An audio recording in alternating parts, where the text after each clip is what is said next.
morning and welcome to the Beyond School Research Seminar.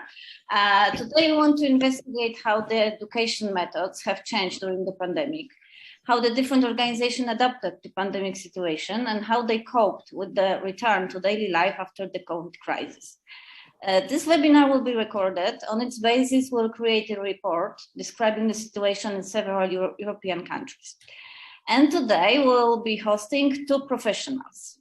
And I'm very honored to introduce a PhD in economics, Ms. Anna Waligora from University of Economics in Poznań. Ms. Waligora will tell us about her experience from the point of view of a university teacher and researcher. And the second guest will be Mr. Jarosław Wypyszyński, who is the coordinator of the Animation and Local Partnership Department at the Social Economy Center, which is run by our association. And Jarek will tell us about how the pandemic has affected the situation of social enterprises in our region. Okay, after my brief introduction, I welcome Ms. Ania to tell us about the situation at the university. Okay, hello once again, and thank you for inviting me for this seminar. I am honored and I am pleased because I know your work, and I believe that the work you conduct is valuable and will be fruitful. Let me introduce myself from the perspective of university. I have many roles here, but the most important for me is, of course, being researcher on social entrepreneurship, but also rector's proxy for social responsibility of university, and also, and of course, and as a first university teacher.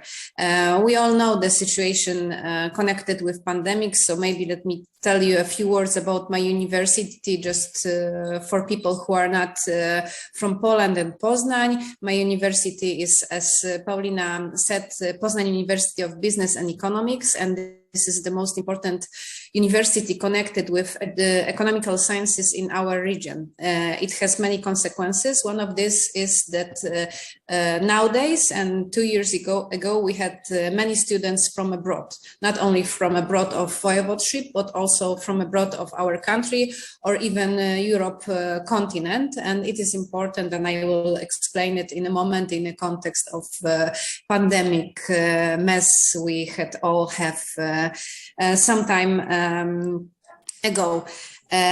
What more to say about my university? We have a very important code for our students. It is Prime Code, Principles for Responsible Management Teaching. This is a special international document which gives us defines the rules, ethical code of how to teach the students, and it was also a very important document during the highest moment of pandemic. We have students which are in their 20s, but also we teach policemen and politicians and people from business who, for example, would like to have MBA, and it was also influenced by the pandemic.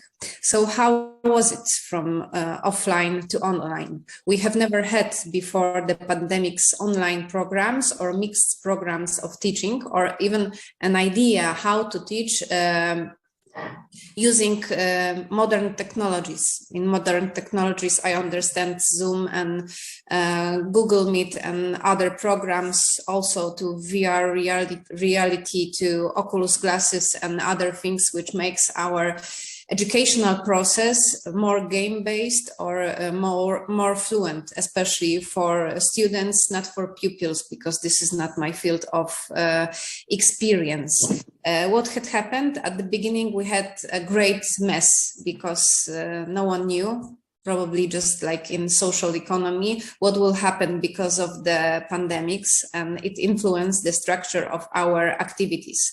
There was teachers at the university who conducted their classes by putting online presentations via email or to Moodle, but we also had teachers who understand from the beginning how the Zoom, how Teams and other programs worked, just to be in touch, in a contact with the students. It also had many consequences, because those of teachers, academics who were teaching according to the new rules at the beginning, now are the stars of education at our university. Every student knows them and have a great respect for them.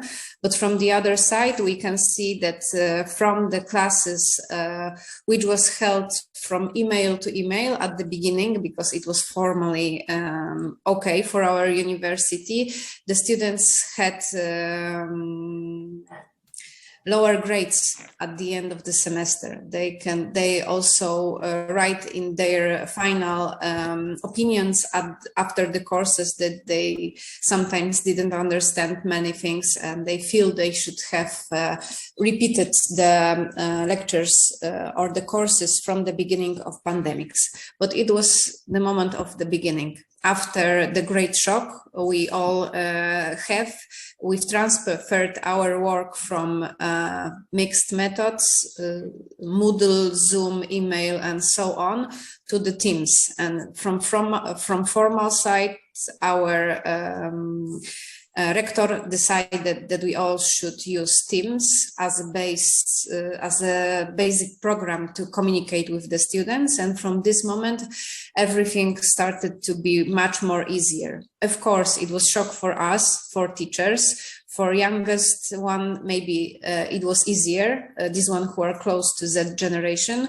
but from the older one, it was more complicated, because they have to check if their computers, for example, have cameras or microphones, or if they can handle with Teams, Zoom, and other programs which can be used not only by academic teacher, but also his or she's kids, yes? Because we are in a reality where we all work from our home. As you can see from my back, I am at the university now. This is my place, this is my pandemic place of work. You can see many board games connected with social entrepreneurship. This was especially difficult for me, because usually during sociology courses or courses connected with social entrepreneurship, I just open this place on my back and give the students the board game. And this is the way I explain them how social entrepreneurship works. But from the perspective of computer, although I am used to communicate via internet in many ways, it was difficult also for me to understand what is game-based learning or gamification during the pandemic times, not using these great materials I have also from your organization.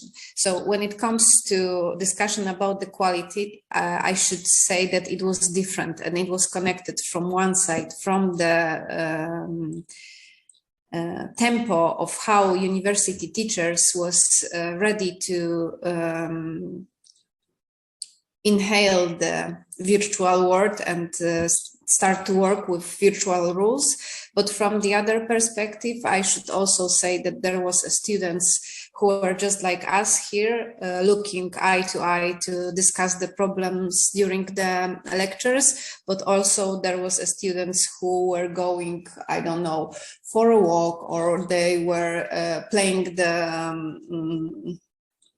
PlayStation, yes, at once, and listen to the lecture. I have great experience from a very big lecture for 220 persons from sociology. It is deeply in my heart, but also in my educational experience, when I was looking at my students, just like you here, and I saw someone grandmother or mother or sister who are listening to my lectures, and we were just discussing the situations, the examples from the sociology lectures, and it was the good lecture. During the pandemics and the transition from offline to online, we've faced one more problem: the shadow students who were absent for whole semester, and at the end they didn't even try to pass the final exam, or they came up and they said, come on, it was online, I was in my pajama for whole semester and now I decided to finish the course, but there were no basis to finish the course. Okay, so this is maybe another not very good consequence. During the whole process of teaching how to use virtual reality or online reality, we had a lot of courses organized by our university, how to use applications connected to Teams, because Teams is or were our basic platform to work with students, and there was no way during whole process not to take a part in these meetings, because for now this is absolutely natural for me that I can use shared documents or shared presentations or Kahoot or other platforms which helps to activate the students during the lectures. But at the beginning, as I said, it was very complicated. When I think about changes in educational system, I don't see a lot of them, because in formal way, for now, we are still in a model of working face to face. We all have in the back of our mind the possibility to close the university, especially that the political situation for nowadays in Poland is complicated, and we have a problem of how to pay for the energy just to warm up the classrooms. But for now, no one believes that we will come back to online teaching, or this is not very close perspective. So for now, we are again in face-to-face reality, but what I can say that has the good things that has left from online reality, we still use Teams as a platform of communication, and we still use gamification as a new model of working during the lectures. When it comes to Teams, we communicate, for example, during our office hours with the students. So it is simple or easier for me just to talk with the person who prepares PhD thesis or bachelor thesis, just to have a small chat and discuss problems during preparation of this work, and also I can meet with them face to face. What is especially interesting nowadays during the conflict in Ukraine is that I can meet with my students from Ukraine who are not in Poznań or even not in Poland in online reality. It is also important from the perspective of students with disabilities. Thanks to pandemics, maybe this is a little bit controversial, but thanks to pandemics, it is easier to communicate online in the situation in which communication was practically not possible before the pandemics, because there was no way to have online office hours, or there was no way to communicate with the students with the culture of university in this way. So I should say thank you, COVID, for creating that kind of possibility. Of course, from the other side, I am thinking about one student. Pandemic caused the person with disability the regression with his rehabilitation, and that's why after the pandemic time he couldn't participate anymore in face-to-face classes, because he was not healthy enough to participate in these lectures. But nevertheless, he can continue the studies and finish them with a very good grade, because we can meet just like here in online reality. Other things, from one side, I told you about the ghost students, and it was not very easy to call them to action, but from the other side, it was easier to stay with the students after the classes and to discuss them face to face, one by one, to understand how their situation looked like. And maybe I would say thank you, COVID, once again, because of the shorter distance between teachers and students in one-to-one relation, moderated by online reality. It was very simple situation, sometimes even not connected with my sociology, for example. Someone could just stay and say, "Professor, I do not feel very well." And it was my chance to say, okay, we've got consultations with a psychologist at the university. You can call him and discuss your problems if you if you feel that kind of need. Or sometimes someone just stayed after the lectures and said, "I've lost my job. I don't have money for living." And I could just say, okay, you can go to our social department and discuss about the possibilities of having social scholarship just for you to find another place for work. So, you know, I am trying to do my best as a teacher, but during the online times or pandemic times, I had also have the experience of being closer to the students than before. I did the special course for teachers at our university connected with how to work with people with spectrum of autism, or how to help the people who have the signs of mental problems. Of course, I am not a psychologist and I am not a specialist in the field of different kind of disabilities, but it was also my chance not to lose these students.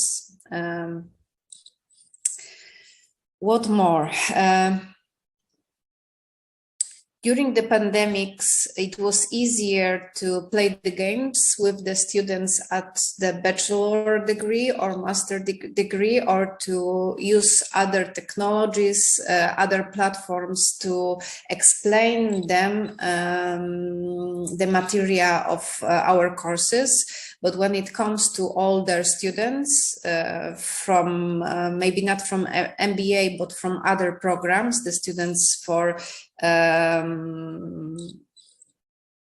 policemen, as I said, or the students for another teachers, it was easier to use the traditional techniques. So from my perspective, it was easier to show them the presentation during the lectures, then explain them as a group how to go to other platform just to play the game. For example, it was easier because the older groups were mixed, and that's why maybe it was not so common for them to use the gamification. What more can I say in this material?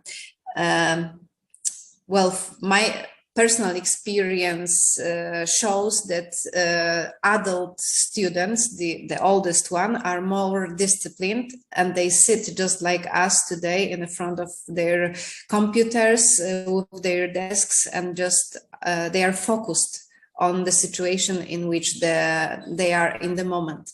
But when it comes to younger students, I have even met the dog of one of my students, because the dog was in the front of the screen of the telephone in which I was conducting the lecture from the perspective of my students. So we have, I may say that maybe Z generation is not so focused, or they are more multitaskers than us. And they have different understanding of the respect for the situation of the lecture. I do not want to say that it is better or worse than ours, but it is just different. And this is great field to conduct further research on online and offline possibilities of teaching. Okay, when it comes to digital tools, it was also not very easy to use different type of digital tools, because sometimes during the lecture in one room at the opposite side was, for example, 3 kids and my students, and part of them have geography, someone have physical activity, I have my lecture, and they have, for example, 2 telephones from their parents, 1 computer and 1 TV with the functions to use the internet. And it was all in one room. There was also a situation in which every student or every person in the room I saw was only with a telephone. So it was not so easy to tell the students, okay, now Kahoot, now Moodle, now presentation, please use different sources of knowledge, because they didn't have technical possibilities to use them. Some of them didn't have cameras with their telephones, or sometimes they just said, okay, professor, I lost my telephone, that's why I didn't participate for the half of a semester in a course, and you know, I didn't have chance to use the knowledge from the course.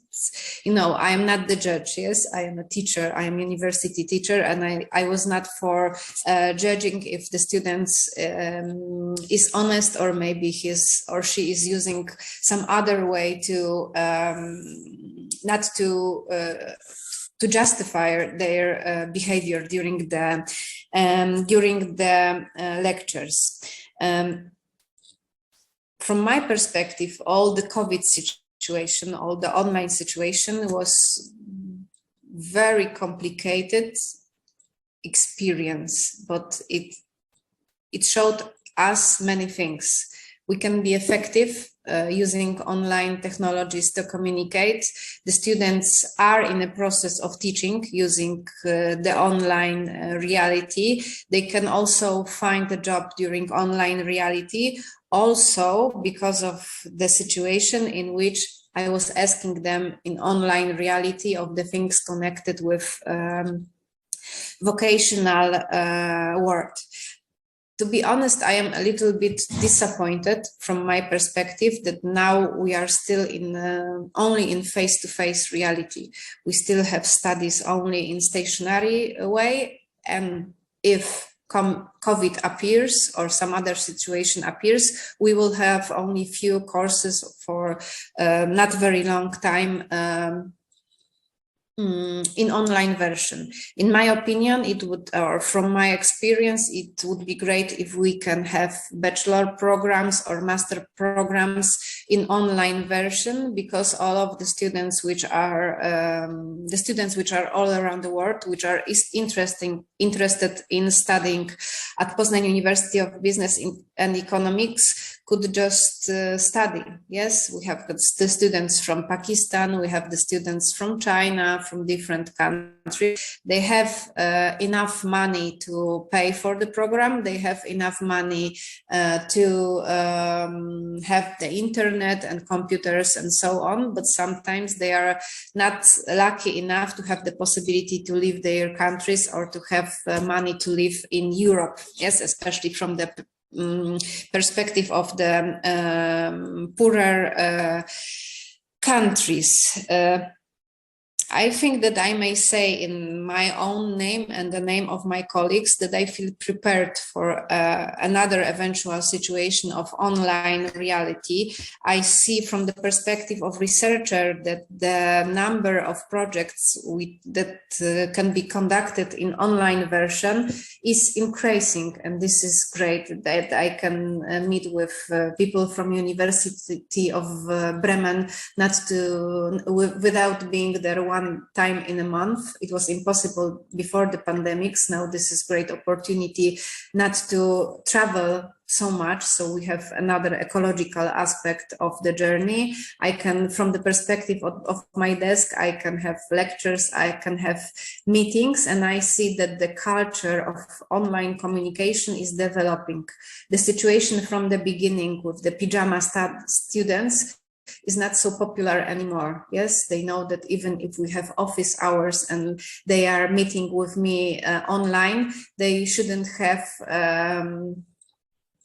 blurred bed in their bag, but maybe they should just sit with some nice perspective at their back, or just blurred view. I think that without the online situation we have, I would not knew so many students so well. From 2 years at our university, we have tutoring and mentoring program. The tutoring program is even more developed than the second one, and I have a pleasure of being the one of the tutors for the students. And it was also thanks to pandemics. The situation of the contact is, I may say, more intimate, but in intellectual way.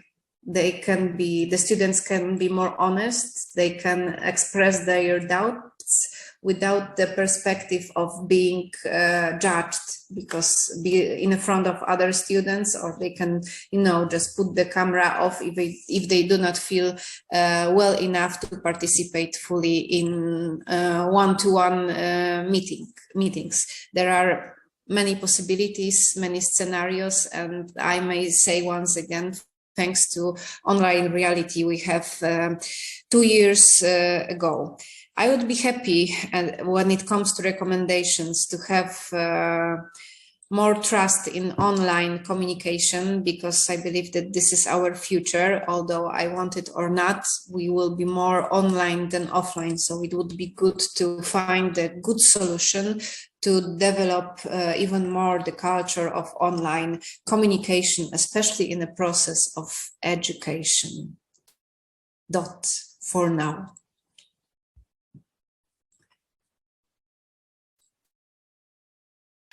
Okay, thank you very much. It was very, very interesting. And I think it was the first time we heard about this academic point of view.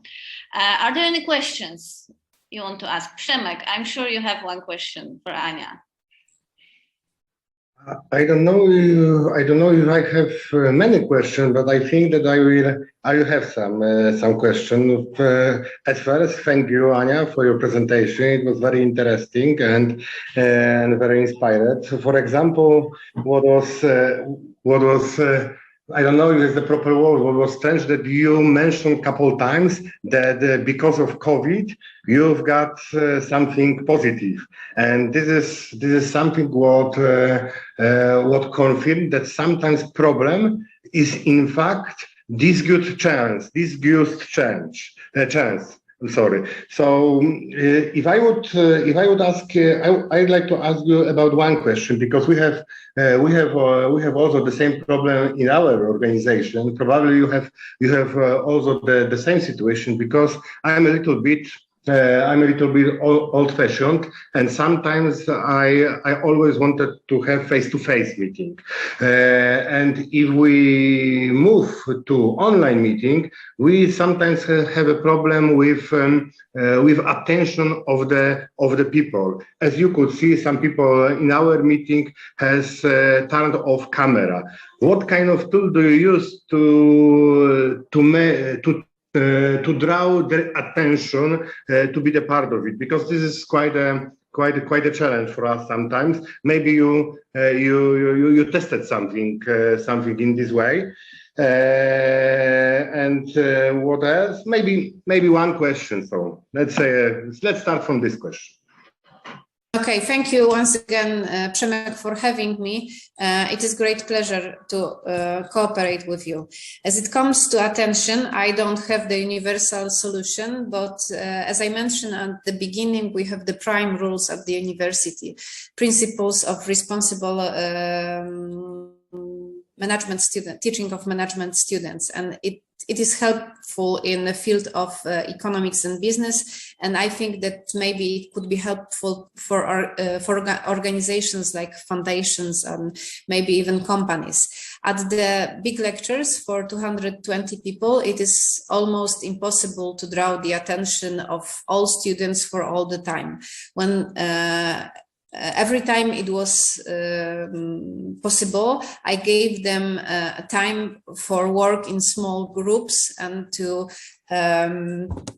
prepare some small solutions, for example, during the chat. But I understand that this is not your question. We are not the situation in which the students can be activated with some small methods. We are in the situation in which organizations needs concentration of their workers. So maybe I should also say about the example from exercises with the students, in which we have very straight rules. If I am online with my camera and we have 1.5 hours, you should also be online. And at the beginning, I have some doubts with your camera on, sorry.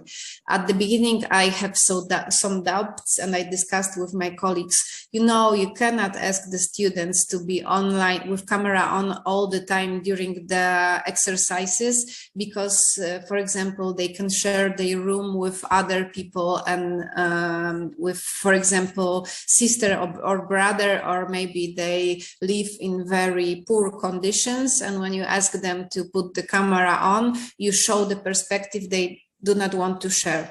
But during every lecture, I said to the students, we are in a situation of a new deal. And this is a new deal for me as a teacher and a new deal from you. I named my lectures during the pandemics, the lectures from the couch, because during every lectures I was sitting on my couch or sitting somewhere here, and it was only two situations the students saw me during the time of pandemics. And at the beginning they were, we don't have to have the cameras on because we are only students.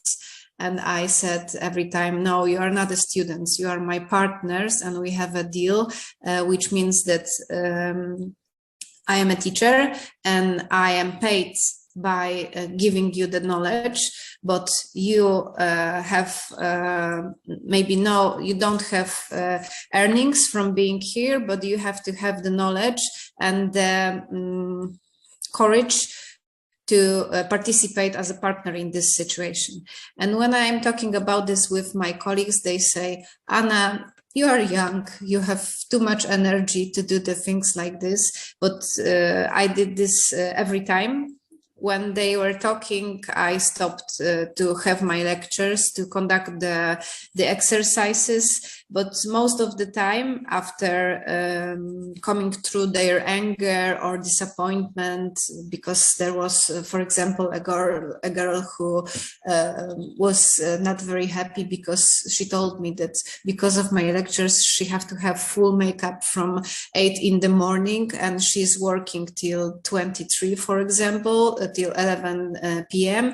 and her face is all the day in a makeup. And I said, okay, I understand your perspective, but you are working as a student. Your work is to participate and to inhale the knowledge with every pore of your face. So maybe it is good that you have filters because you are safe from other